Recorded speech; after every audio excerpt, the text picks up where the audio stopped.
hiring me, I worked for Miss Hughes for about 8 months, and I got a weekend gig in New York. So I would do weekdays at WOL in Washington and drive up on Fridays after my shift, which would end at 7 o'clock, and I'd be on all weekend long over in Queens. That's where the radio station was located.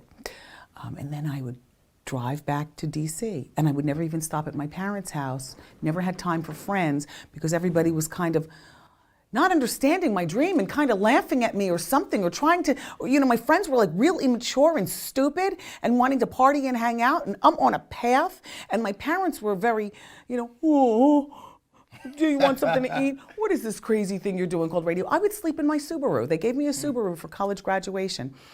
And I would sleep in my car at every rest stop between New York and Washington, D.C. to block out the noise of people telling you can't do it. Right. I would literally I'd have a blanket, an alarm clock, and a quilt. And I would take a bird bath in the bathroom. I'd be woken up by the man sweeping next to my Subaru looking at me, because I'm like the crazy, you know, girl and I had a baby shade without a baby. Pull the baby shade down, you know? And that was my life for about 2 months. I was going back and forth. When I finally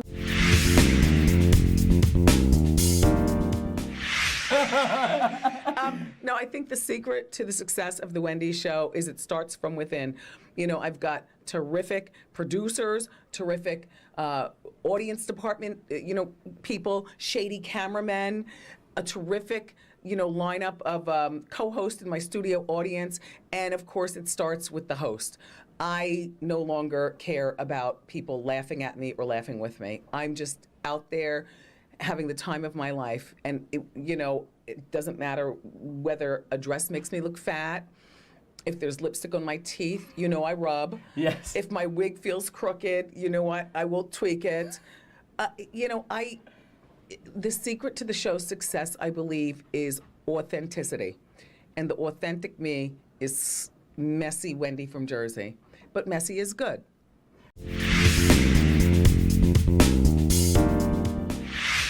Seasons over time. Yeah. But when you started out, I mean, Debmar Mercury, they were the company that saw the vision. Yeah. Right? Because you had a couple misstarts. Yes. Right? There were other show opportunities that didn't work out. Tell me about that. Well, you know, you get telephone calls from, you know, I mean, I've had walk-in meetings with Sony and Buena Vista Disney and people like that, and I've done a few pilots, but nobody really knew what to exactly do with me, and also I was not confident enough to tell them what to do with me. Okay. Do you know what I'm saying? Yeah, right. But now... But they wanted to fit you into a mold, but then when you were given the freedom to be able to be who you truly are, that's when you exploded. Well, I was ready to be fit into a mold too. Like, tell me what you want me to do. I just want to be on TV. I'm young Wendy from radio. By the time Debmar Mercury came along in 2007, fall of 2007, I knew exactly who I was and what I wanted out of a TV opportunity. I didn't just want to be a host.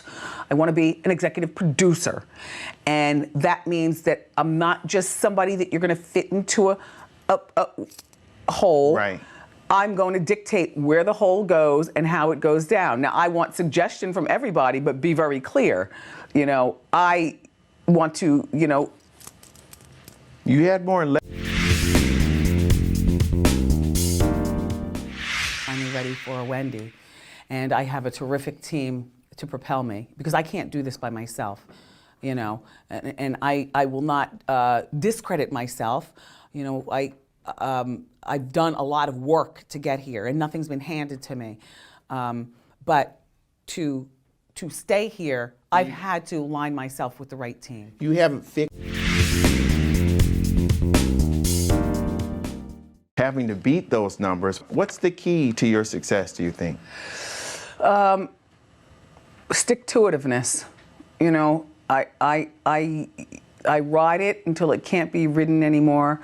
I have a terrific manager who's my husband, and I've had some really fortunate business relationships regarding broadcasting. You know, Debmar Mercury produces, you know, my talk show, and they have just been really wonderful. You know, as you know, we're going into our 7th season, and as you also know, a lot of great shows actually get canceled.